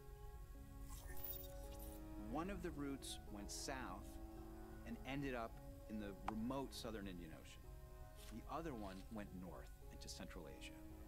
Now, the most optimistic possibility is that it landed somewhere in Central Asia, like Kazakhstan. But if the plane went south, it must have crashed in the remote ocean. There's no way that anyone could have survived. So, while Inmarsat worked on where the plane went, the Malaysians were now forced to acknowledge a basic fact that had been pretty obvious to onlookers for a while. Good evening. The word from Malaysia tonight is that whatever happened to Malaysia Airlines Flight 370 was no accident. The country's prime minister publicly confirming today what has been a widely held suspicion that the plane was deliberately flown off course. Sir, can you tell us what you were doing inside the house? In Kuala Lumpur, Flight 370 is now a criminal investigation. This white police car has just raided the home of the captain of MH370.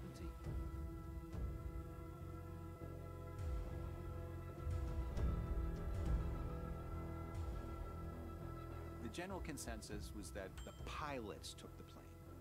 You know, as I said before, this is definitely not an accident. You don't fly for 8 hours and travel thousands of miles by accident.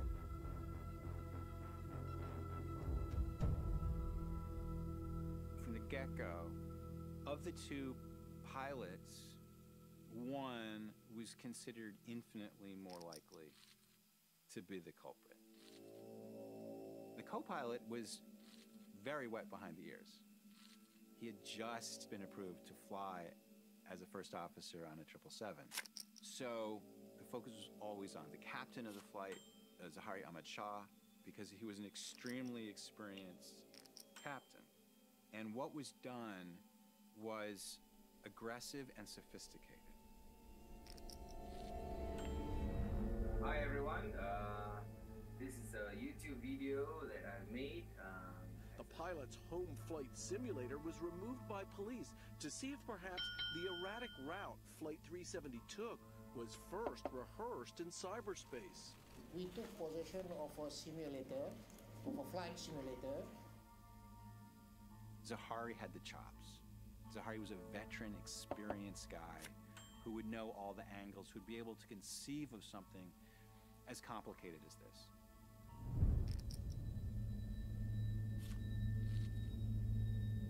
But there was still no sign of this plane, whether it's heading north or heading south.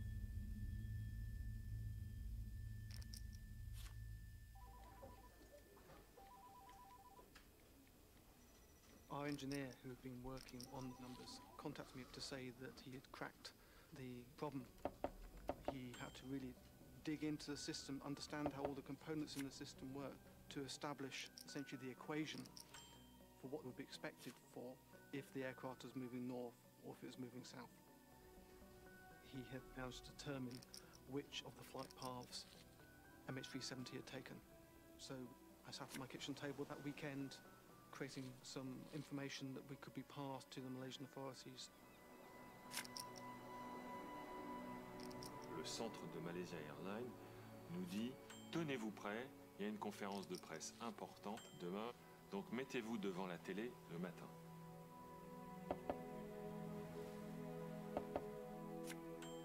Donc au fond de nous-mêmes, on se dit ils sont toujours vivants, quoi. S'il n'y a pas de crash, c'est qu'ils sont vivants. Et moi, pendant longtemps, d'ailleurs, je continue à communiquer avec eux. Ils avaient des téléphones, donc je leur envoie des SMS. Et tous les soirs, avant de me coucher, j'envoyais des SMS à tout le monde. Comment allez-vous? Je pense à vous. Voilà ce que j'ai fait aujourd'hui. C'est ma manière de maintenir un peu le dialogue avec eux.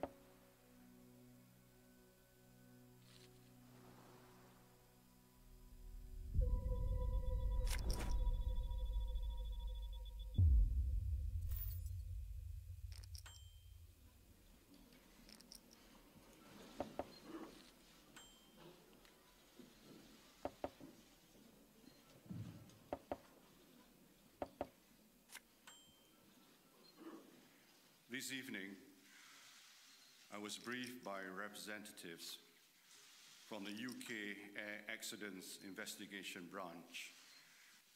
Based on their new analysis, Inmarsat and the AAIB have concluded that MH370 flew along the southern corridor. This is a remote location, far from any possible landing sites. It is therefore with deep sadness and regret that I must inform you that according to this new data, flight MH370 ended in the southern Indian Ocean.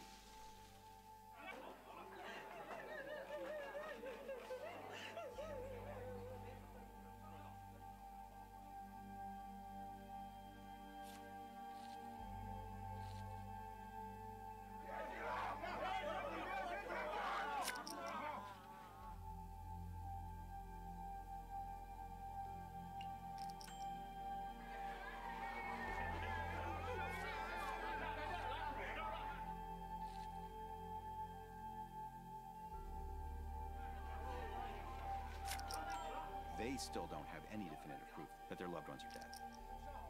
All we had was the satellite data. We had no physical evidence. So he's essentially telling the loved ones of the passengers and crew, your loved ones are dead because of math.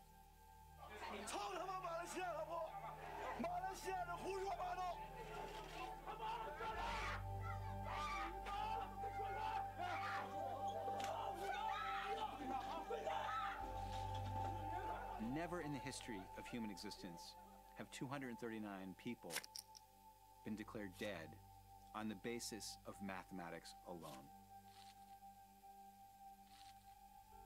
也没有找到东西，也没有计算出准确的地点，而且这种计算也是史无前例的一种计算。是否进行了验证？所以前面着急隐瞒，后面赶紧想办法了结。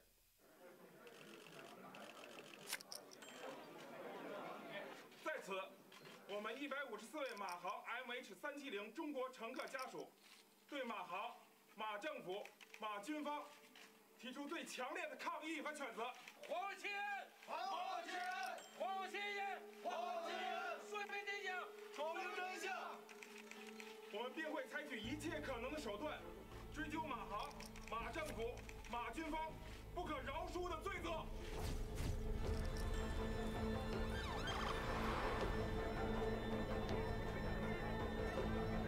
Parts of Beijing were in full riot mode today as families descended on the Malaysian embassy to protest. This is such a rarity in Beijing, a public protest bringing the streets to a standstill, but such is the discontent amongst these family members, they're allowed to do it.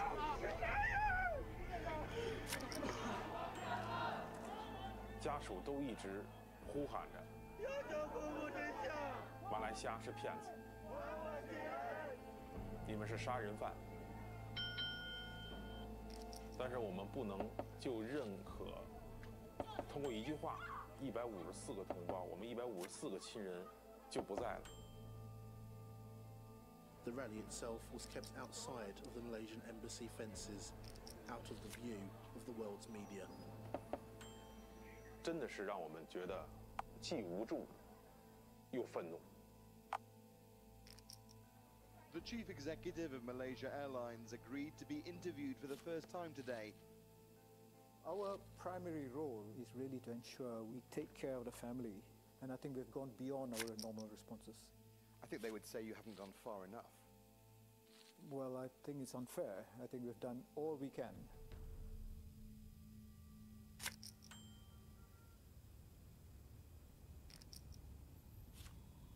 There was this swirling fog of unanswered questions. But for me, it was clear. The overwhelming body of evidence pointed strongly to my theory. The pilot decided to commit mass murder-suicide. He had wound up on this straight beeline into the southern Indian Ocean in order to end his life and to murder more than 200 other human beings. This was something that must have required significant planning. And so, as an aviation journalist, I felt like I had to paint a comprehensive and final, decisive picture of what had happened that night.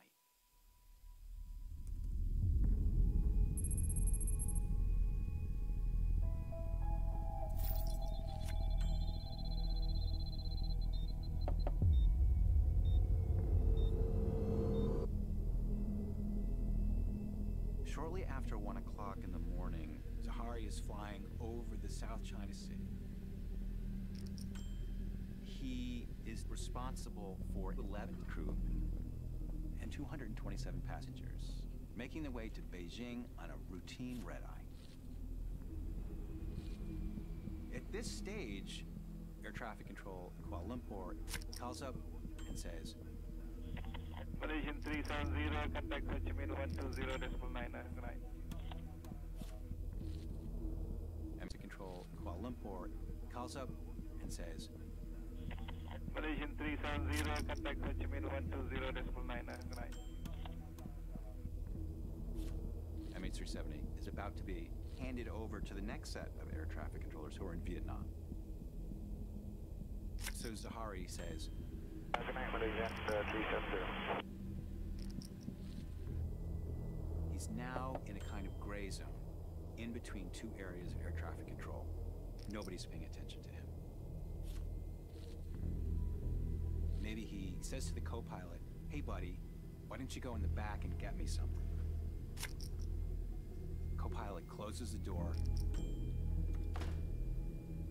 Zahari locks it.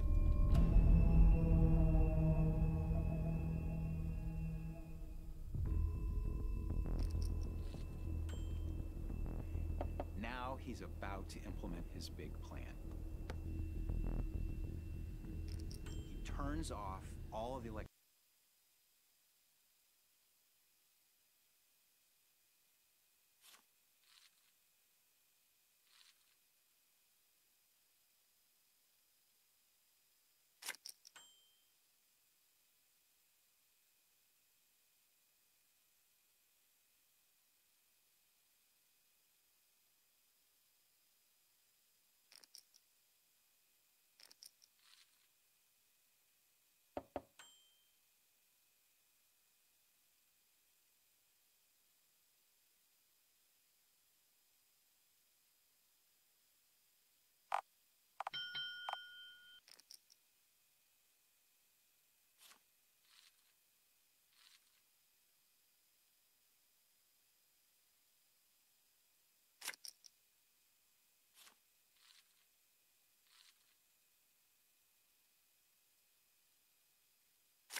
aspects that make the plane visible to the outside world.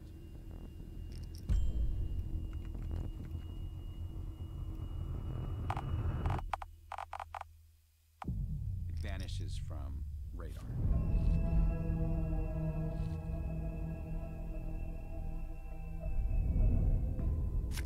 At that moment, for everyone else aboard the plane, everything was routine.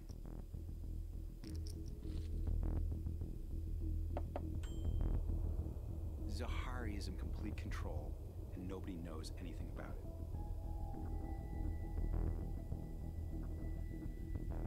He grabs the yoke, and he pulls it into a hard left turn.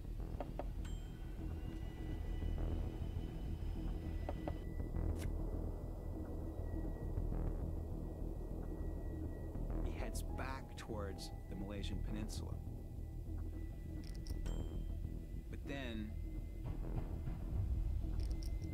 perhaps the co-pilot realizes that he's been locked out of the cockpit. Zahari knows that he is going to have a very hard time keeping control of the plane. So maybe he starts depressurizing the cabin. Everyone is confused, but what a lot of the passengers don't realize is that the oxygen generators in these emergency masks only work for about 15 minutes. The captain has a more sophisticated, longer-lasting mask.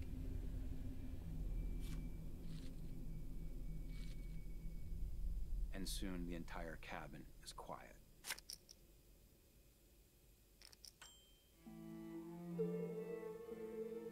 He turns the plane to the south, and he flies straight into the darkness, waiting for his fuel to run out. After 6 hours of flight, the engines stop running.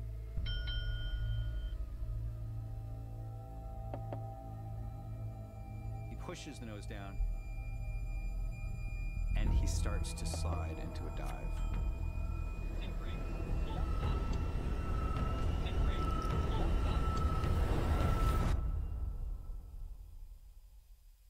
That is the scenario that is necessary if Zahari took the plane. It had to be that sequence of events. It is worth pointing out that there have been a handful of cases of pilots who have decided to kill their passengers. But there has never been a case that someone has taken 6 hours to commit mass murder-suicide. I started to wonder, maybe it wasn't Zahari after all. And then, 4.5 months after the disappearance, something happens that is like a rip in the fabric of reality. Good morning, everybody. Yesterday, Malaysian Airlines flight MH17 took off from Amsterdam and was shot down over Ukraine near the Russian border. And I think, oh my God. Malaysian Airlines hadn't had a significant accident since the 90s. And now, in the span of 4.5 months, they'd lost 2 huge 777s. It seemed like an incredible coincidence. At this point, MH370 is not just an unsolved mass murder, it's potentially an act of war.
with nearly 300 people on board has crashed in Ukraine near the Russian border.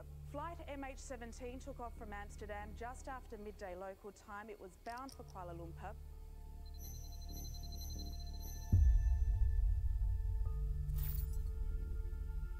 I woke up one morning and there was a Malaysian plane splashed across the TV.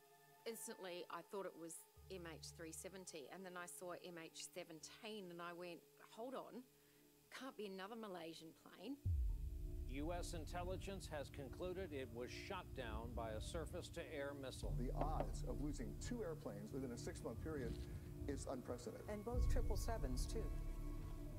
Again, it happened to Malaysia Airlines plane. Again, it happened to my colleague. And just so happened that this time they can bury their loved one.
because we also,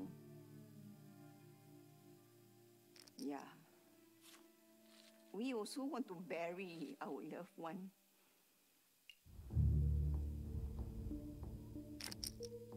I just went numb, completely numb, and I just couldn't believe it. We kept thinking there is probably some kind of plan to destroy our credibility, a series of action trying to bring us down. Ukrainian president called the downing of a Malaysian Airlines passenger plane an act of terrorism. It turned out that it was a Russian army unit under the command of Russia's military intelligence. Malaysian Airlines hadn't had a major accident since the 90s, and now within the span of 4.5 months, they'd lost 2 big 777s. I had to wonder, is this just a coincidence? And if there was a link between the two of them, the underlying truth had to be way darker than anyone had anticipated at that point. We don't have the answers. Big 777s. We kept thinking there is probably some kind of plan to destroy our credibility, a series of action trying to bring us down. Ukrainian president called the downing of a Malaysian Airlines passenger plane an act of terrorism. It turned out that it was a Russian army unit under the command of Russia's military intelligence.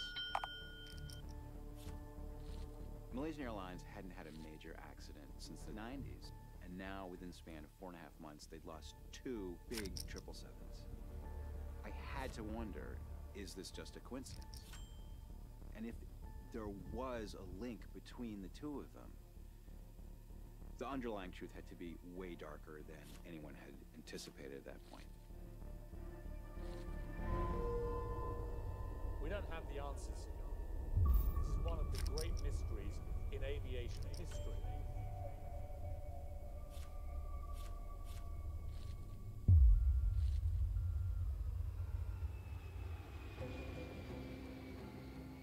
Australia will lead the search in the Indian Ocean for the missing Malaysia Airlines jet.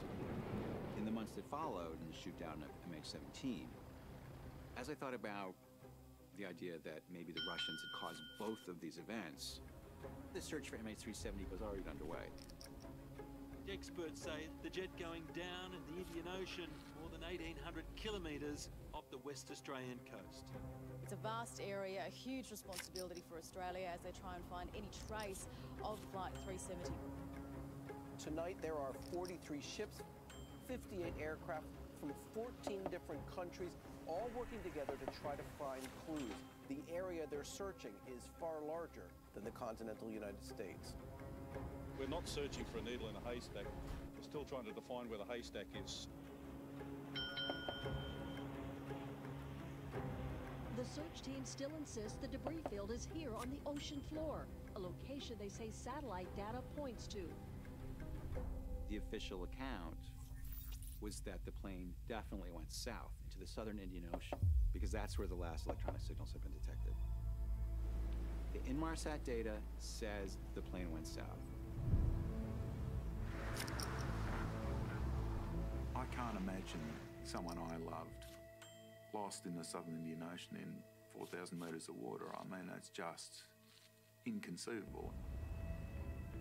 There was 239 families who were desperate for answers, and I made a promise at that time that I'd do everything I could as an individual to bring their loved ones home. But it was a very, very difficult area to search. What you hope for is a nice, flat, soft plain, but there were volcanoes, underwater mountains, every bit as big and wide as the Grand Canyon. The weather at times is appalling down there. They measured a wave of 24 metres. It was definitely not for the faint-hearted.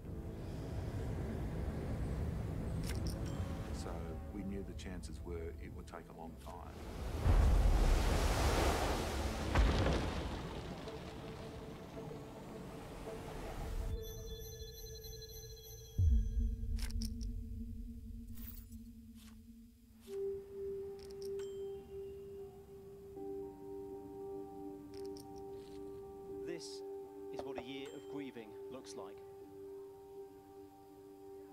The relatives of the missing have experienced denial, anger, sadness, but with not a single trace of the plane, acceptance is a long way off. This is why I am here speaking to you today. This is why I'm here going through this heart-wrenching episode, talking about my feelings. It's not easy. I think for everyone, it had been a very difficult year for the next of kin. When I decided to then address the public on that day, I was just speaking to them as a daughter missing her mother. But I'm doing it because I need to know that I've done everything that I can for my mother, even if she's not here. I think I still lived my days thinking my mom would walk through the door any minute, because we had not discovered any debris. There was absolutely nothing.